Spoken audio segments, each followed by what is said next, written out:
Hello everyone and welcome back to the channel. My name is Colmatt and today I'm going to be testing out all the weapons for the No Man's Sky multi-tools. Now if this video sounds familiar, it is because it is a similar version of a video I've made in the past. So in the past I did a video testing out all the weapons in their fully maxed out S-Class upgrade system on a Royal multi-tool, as well as any upgrades that you could purchase from the Anomaly.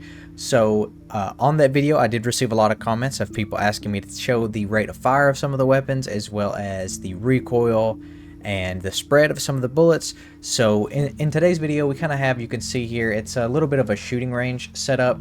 I probably could have done a little bit better, but you can see we have the fish here, and that's gonna be our focal point, what we're gonna be aiming at.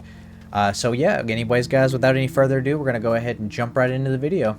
So you can see here we do kind of have a little guard here to keep us as far back as possible. So I'm going to push up against these to make sure that it's fair, that we're not standing at a different range for each one of these shots. But you can see here we're going to go ahead and start off with the Blaze Javelin, again aimed right on the fish. You can fully charge the shot. You can see it does take quite a bit of time to fully charge it, but you also can fire in this kind of semi-uncharged mode. But you can see it does, you'll see later, it'll do a little bit less damage that way, as well as if you don't fully wait for the gun to fall back down like I'm doing right now, you know, you can miss if you fire it too fast. It starts aiming up here and missing some of the shots. So that's what the Blaze Javelin looks like at short range. At our medium range shot, you can see here, again, we're going to try to get it as close to the fish as possible. I'm using a controller, so it's a little bit difficult to get it aimed. But again, we're going to fully charge the shot. You can see right smack dab where we shot at. We'll go ahead and fire again like this. As long as you let it fall down, you will not miss your shots. But again, if you panic a little bit, start firing like auto fire, then you will miss those shots. And again, I'm expecting to see the same thing here. Long range, you can see it did land straight on the fish. But again, if we fast fire, you will miss your shots. Just wait for it to fall and you will land them. Up next, we have the Neutron Cannon. Now, the Neutron Cannon is going to be kind of similar to the Blaze Javelin in the fact that it has to charge. It is, you can see in the top right corner, it is way less time to charge. And you can see it's kind of got a spread of bullets there. Now, the Neutron Cannon is a little bit different than the rest of these weapons in the fact that it will do area of effect. So definitely keep that in mind when you're deciding what weapons to use. This one can damage multiple sentinels or fauna if they're close enough together. But you can also fire this one in a fast mode, and I'm pressing this about as fast as I can right now, and you can see it's not really moving too much. So at least at short range it's really good. We'll go ahead and move on over to medium range and see if that's still the case here. So full charge shot, yeah, it lands. It does have quite a bit more recoil, so you can see it does move up a little bit, especially if you follow up a charge shot with a regular shot, you will miss. But as long as you either do just your fully charged shots or just auto fire, you should be completely fine.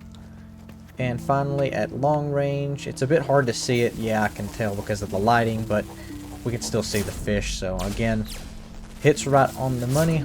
And if we fire fast, it actually is still hitting. I'm pressing it as fast as it'll let me fire, and we're still hitting the poster. So Neutron Cannon, pretty good at just about any range.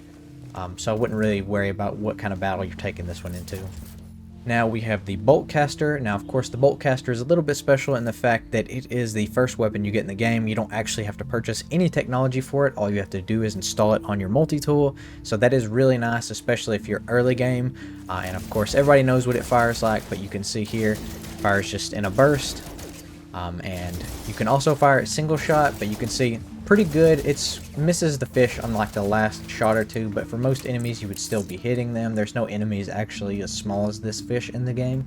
At medium range, again, we're going to try to line it up as best as we can. You can see the further we go, the more recoil that you start to see. So it is starting to go off the poster, so you would be missing those shots if you were fighting, say, a sentinel, for instance. And then at the longest range, we're going to try to line this up again. You can see we're on the fish, and as to be expected, it is also going over. So the main takeaway with the Bolt Caster is that you want to try to fire it either in like single shots, kind of like this, so that way it doesn't miss as much, or you just want to kind of keep it closer to mid to close range. It doesn't work as great at long range. Now that can change once you get your S-Class upgrades on and once you get some of your Sentinel upgrades on, but I've already covered those in the past, and if you want to check out that video, I will have it linked down in the description below.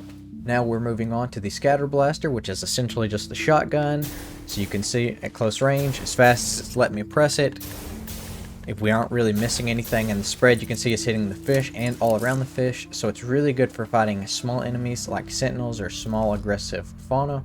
At medium range, you can see the second shot basically almost all misses the poster completely.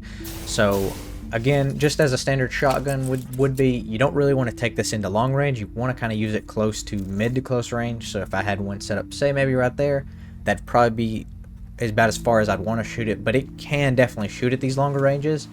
And again, we're going to go ahead and test it out at far range. So you can see at far range, we're only having a few pellets. Even on that first shot, only a few pellets are actually hitting the poster. So not really recommended. And of course, once we shoot that second shot, all but about 1 or 2 pellets is missing.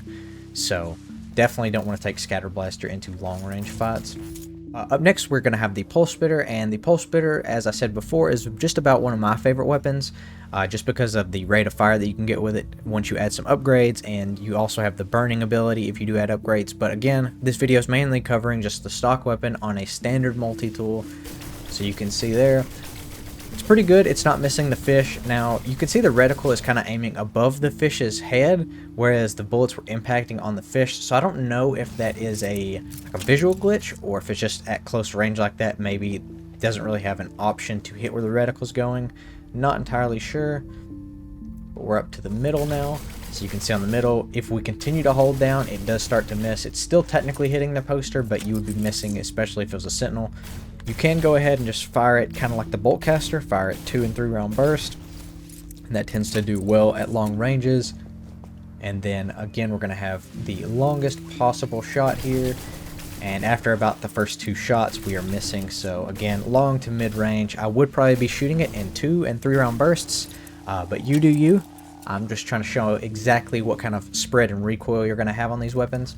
Now, technically speaking, there is another weapon you could technically use if you're one of those people who doesn't like to actually throw weapons on there. You can use the mining beam, and obviously with the mining beam, you get a cool visual glitch there. But you can see it stays exactly where you're aiming it. That's one of the main reasons I didn't want to cover this, but it can be used as a weapon. You can see there's really no recoil, no spread, obviously, and that's not going to change with upgrades. The main thing that's going to change with upgrades with that particular weapon is that you're going to get the fact that you can mine faster, or that you can mine longer. So again, mining beam, technically a weapon, but I wouldn't consider it a weapon. And as far as how we're going to test these weapons, I actually am just going to test them on the flora instead. So the flora, obviously, as long as I choose, I believe all these trees have the same life, but as long as I choose the ones that all look the same, they should all have the exact same amount of hit points. So that'll give us a good base on our weapons. So we're going to start off with the blaze javelin, as we have 4. So we're going to do a few fully charged shots. You can see fully charged we're hitting for 300, and you can kind of see how long it's going to take to fully charge. So you can see about a quarter of its health of that tree gone. You also can fire it faster, but you can see those are hitting for 120. So to me, I would say it's probably worth it more so just to charge those weapons, because you're going to do a lot more damage and you're going to use less ammo in the long run. At least I feel that way. So up next we have the neutron cannon, and the neutron cannon does have area of effect. I don't know that it'll work on these trees, so I'm not really going to try to test that out. Just take my word for it. If you don't believe me, you can get out there and test it, but it does do area of effect. So you can see we're doing 144 on a fully charged shot, which was just barely more than the uncharged blaze javelin shot. And of course you can fire this on quick fire, but you can see the numbers kind of range quite a bit. We're seeing 36, 11, I seen one for 9 a second ago, 10, 48.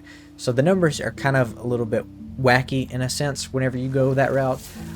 But I would say charge your weapons up, because especially on the neutron cannon, it's still only using 1 bullet even for these fully charged shots, whereas these are also using 1, so you're going to use your ammo a lot faster if you're not charging.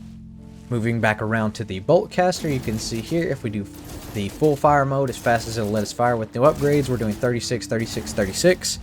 So again, we're kind of similar to that uncharged blaze javelin range. It actually is a little bit less than that, but ultimately not too bad, because it does use projectile ammunition. So this is a lot easier to craft. It just requires ferrite dust, whereas you have to have carbon or condensed carbon for recharging the blaze javelin. Moving back around, we have the Scatter Blaster. Now I am going to try to show this off at close and far to mid-range, so you can kind of see the damage drop-off numbers. So you're seeing there, we got 240 at close range. We're going to back up quite a bit, and we're going to shoot it again. So you can see we're still at 240, but then you've seen that last shot hit for 120, 180, 240. So for the most part, you'll still be hitting your 240s, your max damage, but you will also have some of those shots that land for a little bit less damage. But overall, Scatter Blaster is a really good gun, especially if you're mainly just fighting Sentinels. And finally, for the weapons, we have the Pulse Spitter. We're going to go ahead and just fire this in full fire mode, so you can see they're doing 40 per projectile. Obviously, you can still shoot it this way. If you have a fast enough trigger finger, you probably can actually shoot it faster this way by single firing, but I like to just hold down the trigger. And you can see that tree's gone. It didn't really take too many bullets. And again, just to show off that the mining beam does work as a weapon, you can see obviously it's meant to mine stuff the trees. That's actually how you're meant to mine these, but it's doing 40 every second or half second. So quite a bit more than the other weapons as far as for like Flora. Typically you're not going to use your weapons for Flora. That was mainly just for damage, but I'll show it that it does work on Fauna as well, so you can see quite a bit of damage. We'll go ahead and take this guy the rest of the way out since he's going to attack me now. But anyways guys, there is the breakdown of how all these weapons work stock. Again, on a C class, this is the same multi-tool that you would get at the beginning of the game. It's just a different color than the standard one. So that way this is a fair comparison. And if you want to see again how these work fully modded, go ahead and check out the video I have down in the description. It was a video I made about a year ago covering these weapons in their fully maxed out states. And just two really quick little announcements I want to make here at the end of the video. One, obviously, this is my main base. It is on a Paradise Moon. There is no Sentinels here, and the fauna is not aggressive unless you attack them first. And I would love to see some bases placed down here. I would like to check out some bases. If you guys want to, there are the glyphs down in the bottom left corner, as always. So feel free, again, to come build here on this planet. I'd love to check out some bases because I'm not very good at making them, but I know some people in the community can make some crazy looking bases. So that's all for announcement 1. And again, announcement 2, I do want to go ahead and bring this up because you've probably seen on the channel some of the videos have been a little bit spaced out. It's mainly just a kind of a burnt out on No Man's Sky kind of thing. So moving forward in the future, I am going to continue to upload No Man's Sky videos. However, I'm going to kind of sprinkle in some other videos on the channel, whether that be something like Fallout 4 or like Fallout 76 or Skyrim or anything along that line. So Bethesda games I definitely like. I'd originally planned to do Destiny 2, but I don't really like the state of the game right now, so I probably won't be doing that.